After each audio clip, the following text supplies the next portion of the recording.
Hello, this is Julian. I'm gonna explain the purpose of like learning a scale.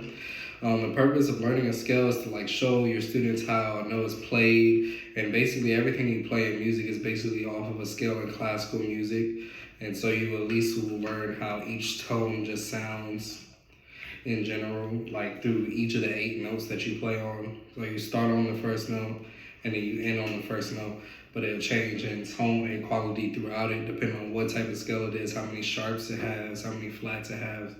So it really just depends on that factor. And then like when you teach your students, you just be like, all right, slow it down when you're practicing scales, specifically because they really matter and like your pieces and stuff, depending on what key signature each of the pieces are in.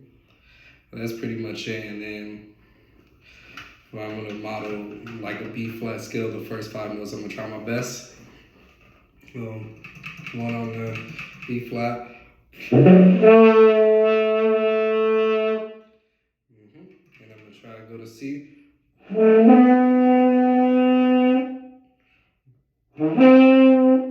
D.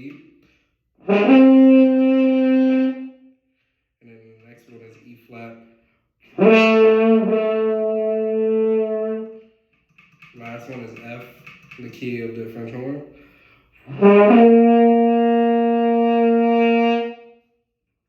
Let me go back down to sitting.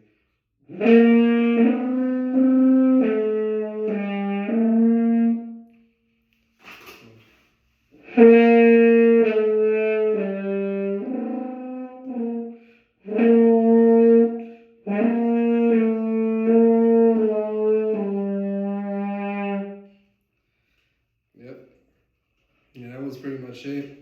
You know, this thing's very short, but just explaining how it works for each instrument. And it's important because every key is different, and it really helps you determine what fingering to use and take your time with the tone and actually tune it out. That's what scales are mostly helpful for.